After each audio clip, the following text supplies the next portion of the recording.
Welcome back to another Zero Context Patreon Stark advertising my Patreon content one out of context theater moment at a time. This month I finished up the Golem and the Genie only to remember that I was going to be going on vacation in the start of April, so I didn't start anything else. I'll jump back into daily posting after I get back from my holiday, so hopefully there will be an April video even if it's shorter. Then the author apparently went, people really want to read about that demonically possessed Rabbi Yedeo Shalman. Like, yes, I am fucking interested in why this rabbi is known by the local villagers as being demonic. I want to know how he used dark arts to make himself look 20 years younger. I want to know why he knows how to make a golem. But the title of this book isn't Demonically Possessed Rabbi Does Dark Magic. So to America he went, where he was simply a weird man who sold ice cream, not the cursed man. What this has to do with anything, I don't fucking know. We are subjected to 9 goddamn pages of this. Hours later, the men come in from their own sheep tending, and her father again scoffs over the idea of what she saw, but he tells her stories of family visions that they've all been seeing for generations, but as she goes to bed, he starts to shake because he saw the thing she described and that it was no mirage. Again, what exactly is the point of any of these side stories? Are they going to have a point later? Will this be on the test? Then we jump over to somebody named Michael Levy. In comparison to the girl who saw the mysterious palace that appeared out of nowhere, the ice cream vendor who was possessed by a demon, and the demonic rabbi, Michael's life is, well, ordinary. Although he and his uncle talk religion, it's beyond boring. Winston, you mean Francis Winston? You must be joking. The man he'd stopped was large and jowly and dressed like a laborer. He's in that new mansion on 62nd. Big heaps of white brick as big as asters. Can't miss it. He pointed north with a meaty finger. Thank you. The genie strode off. Hey, the man yelled after him. What do you want with the Winstons anyhow? I'm going to seduce their daughter, the genie called back, and the man's roar of laughter followed him up Fifth Avenue.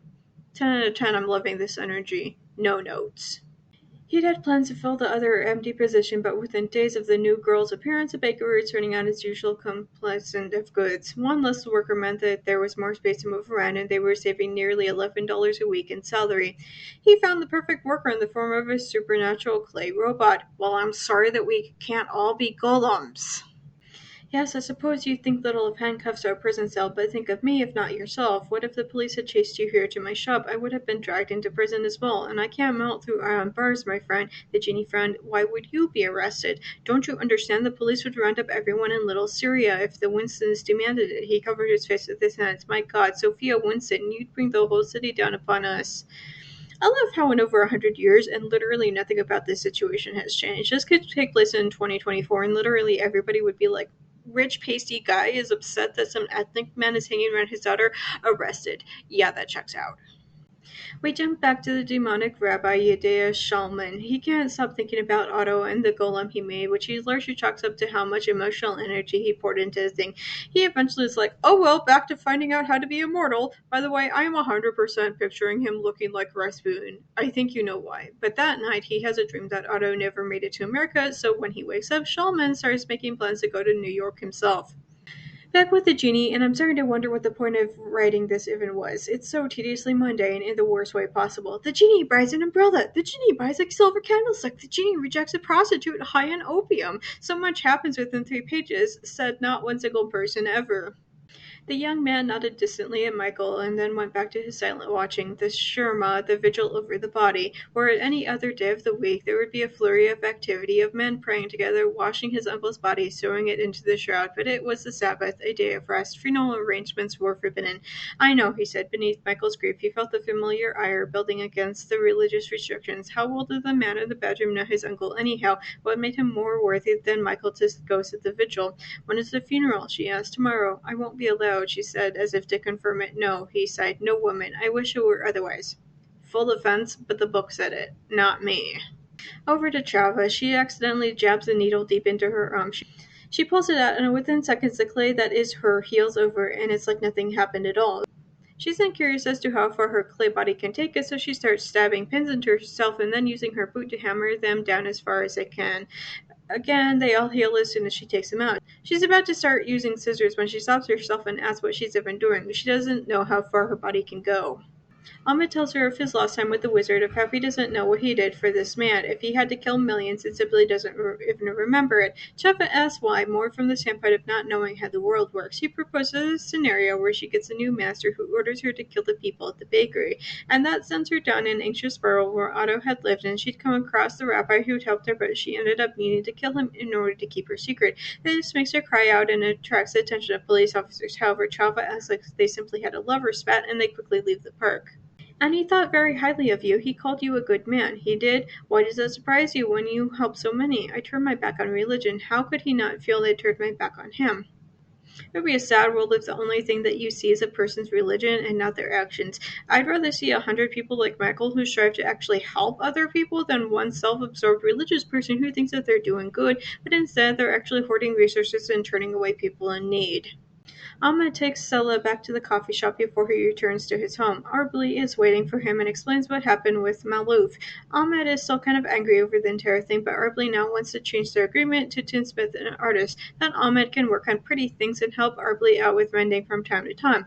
Ahmed likes the idea, but is really hung up over the idea of the sentence say Ahmed and Arbely, that Ahmed isn't even his real name and something he chose randomly, but yet he continues to not actually offer up his real name, so I don't know why he's angry over something that he refuses to say. Meanwhile, business has slowed at the bakery. This is even more baddening than usual to Chava, who is forced to stretch a single act into an all-day affair so that the girls appear to be busy. Anna also told everybody that Chava is really good at sewing stuff, so now people have left her their mending, which she does at night since she doesn't sleep. And that's turned the act of sewing into something that she's also starting to hate as well. She thinks about what Ahmed had asked her, is it ever going to be enough for you? Anna's situation was growing worse. The girl was now retreating at least twice a day into the water closet to vomit, and the Radsons had inevitably taken notice. Full offense, but it's not like it's going to get better on its own. Well, we're just terribly in love, so we're getting married as soon as we can. For some mysterious reason. Sarcasm. However, she's beyond upset when she realizes that the locket is now empty. She decides that since she can't be trusted anymore, she needs to place herself under the care of somebody who would take care of her along the lines of the rabbi. Not so much somebody who knows what she is, but somebody who will act as a moral compass. So she goes to Michael, who is beyond startled and thinks that he's dreaming when she begs him to marry her. Under normal circumstances, you'd have to wonder if she wasn't pregnant by another man she couldn't have been with and is now begging for rescue. Police say that descriptions given by the witness, mostly youth loitering outside the dance hall, were less helpful than they wished. The assailant was described variously as a man, a woman, or even more strangely, a man dressed in women's clothing. Police. Was a person a man or a woman? Witnesses. Yes. If their bedroom activities were a little too workmanlike, if afterward he'd been unsure of her own pleasure, still he was relieved that it had been accomplished at all. I have to pause here to point out that the dude is literally sticking his eggplant into a lump of clay. It's animated, but as the scene several chapters ago with the sewing needles proved, it's still freaking clay. And if I had to think about this, so do you. What, if I might ask, was your diagnosis? The man shuffled nervously. She complained of headaches, aching joints, and fevers. I suspected nervous hypochondria, but prescribed anicetylin. I suppose you've never seen a case of lupus before. The man blinked. Lupus? One look at her face should have been enough. I love how it's like 100 years later and women's health is still a joke to doctors everywhere. Michael contemplates what to do about the Chava situation in a bar in the middle of the afternoon. Hey man, if there's ever a time to day drink, it's when you uncover that you're bright as a golem. He doesn't reach any actual decisions though, so this entire passage was kind of pointless and frustrating. At least it was short. Over to Chava, who has been fuming all night long about Michael not coming home. In the early hours of the morning, she goes to the house where he works and finds him asleep on his desk. She wakes him up, but he's obviously afraid of her. She knows that he poses no actual danger, but her fight instincts are triggered, so she tells him to run. So he does, but the sight of him running away from her is more upsetting than if things had remained at the status quo for the rest of Michael's natural life. She then turns to look at the book on his desk and starts to put together that Joseph is actually the man who created her. Following his dalliance with Fada, he is badly injured and spent a lot of his time nursing his wounds. Finally, one night, he heard a group of genii calling out to him, saying that they were being attacked. He let them into his palace only for the sexy female genie to slap an iron cuff onto his wrist. Surprise! It wasn't a genie, but rather Ibn Malik. Then, in order to fully bind the genie to him, Ibn Malik unalives Abu for the sacrificial blood. After the genie has been bound, Ibn Malik then orders the genie to unalive Fada. On another page, she found instructions labeled to influence another's thoughts. Well, here was a solution. She could convince Anna that the man was not right for her. Certainly, this was the truth, and perhaps steer her towards more sensible conduct in the future.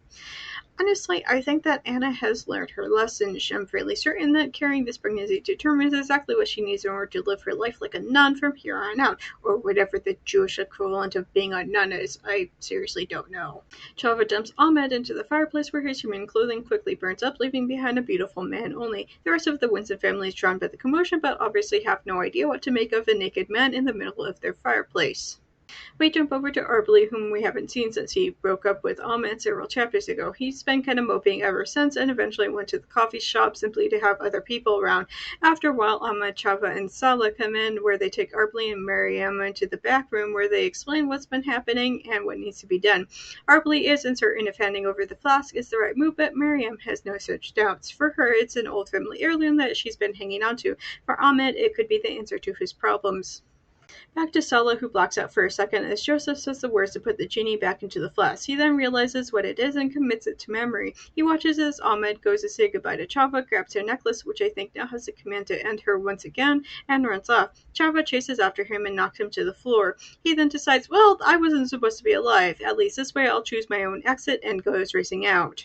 If you like my content, you can become a member on Patreon. You can join for free and get access to all of my free stuff. For only $1 a month, you can have access to so much, including the context for all of this month's commentary and more. I'll see you next month, guys.